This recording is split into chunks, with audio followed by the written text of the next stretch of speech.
Hi, welcome to this video series on frequently asked questions about noise, vibration, and acoustics. I'm Harry Kai, a project consultant at HGC Engineering, and in this video series, we answer questions we hear most often from clients and through inquiries on our website. Today's question is, what are noise barriers and how should they be implemented? So what are noise barriers?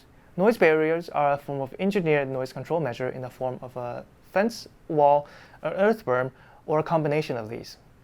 The goal of a noise barrier is to attenuate sound levels at a noise-sensitive area, such as a patio or bedroom window, to a desired level. Noise barriers are a common noise control measure to address excessive noise exposure that requires mitigation, such as in the case of a patio that is adjacent to a busy highway or railroad. There are two common scenarios where noise barriers are most effective. In the first scenario, noise barriers are often located close or at the noise-sensitive area, such as in the case of having noise fences surrounding an outdoor amenity area. Second, noise barriers are often found close to the noise source, such as having noise barriers surrounding a loud rooftop ventilation fan. Now, it is important to know that their noise fences are different from a non-noise fence, such as a privacy fence.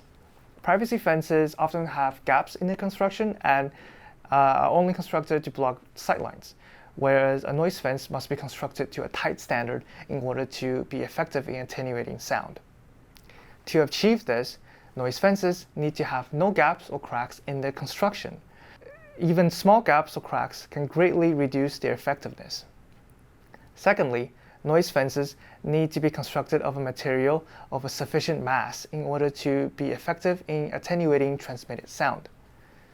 Government and regulatory bodies often have guidelines on the minimum surface density required for noise fence materials.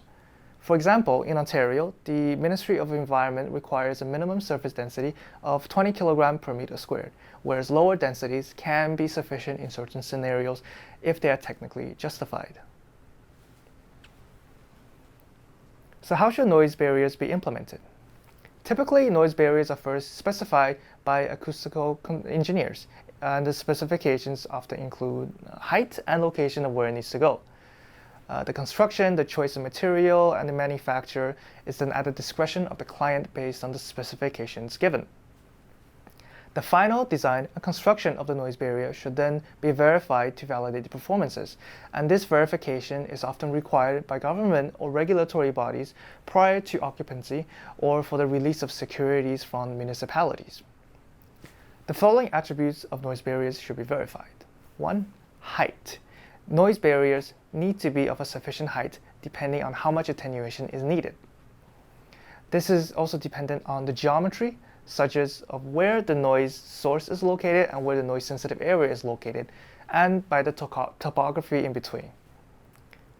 Second, noise barriers should be verified according to their specified location. Location is crucial in providing adequate protection. As previously mentioned, noise barriers are effective either close or at the noise sensitive area or close to the noise source. Lastly, the construction and the workmanship and the material of the noise barrier should be verified as well. Noise fences and barriers should be constructed without gaps or cracks and be constructed of an appropriate material. Now, a variety of different materials can be used for the construction, such as wood, glass, precast concrete, or metal, as long as they meet the material criteria. Noise fences can also be decorative, such as in the case of green noise walls, which are acoustically performing noise walls that are decorated with soil and plant. In summary, noise barriers are specified by acoustical engineers, and their final design and construction should be verified to validate the performances. We hope this answers your question. If you have any other questions about noise fences or barriers, or any other questions you'd like us to answer in this video series, please feel free to reach out. Thank you, and bye for now.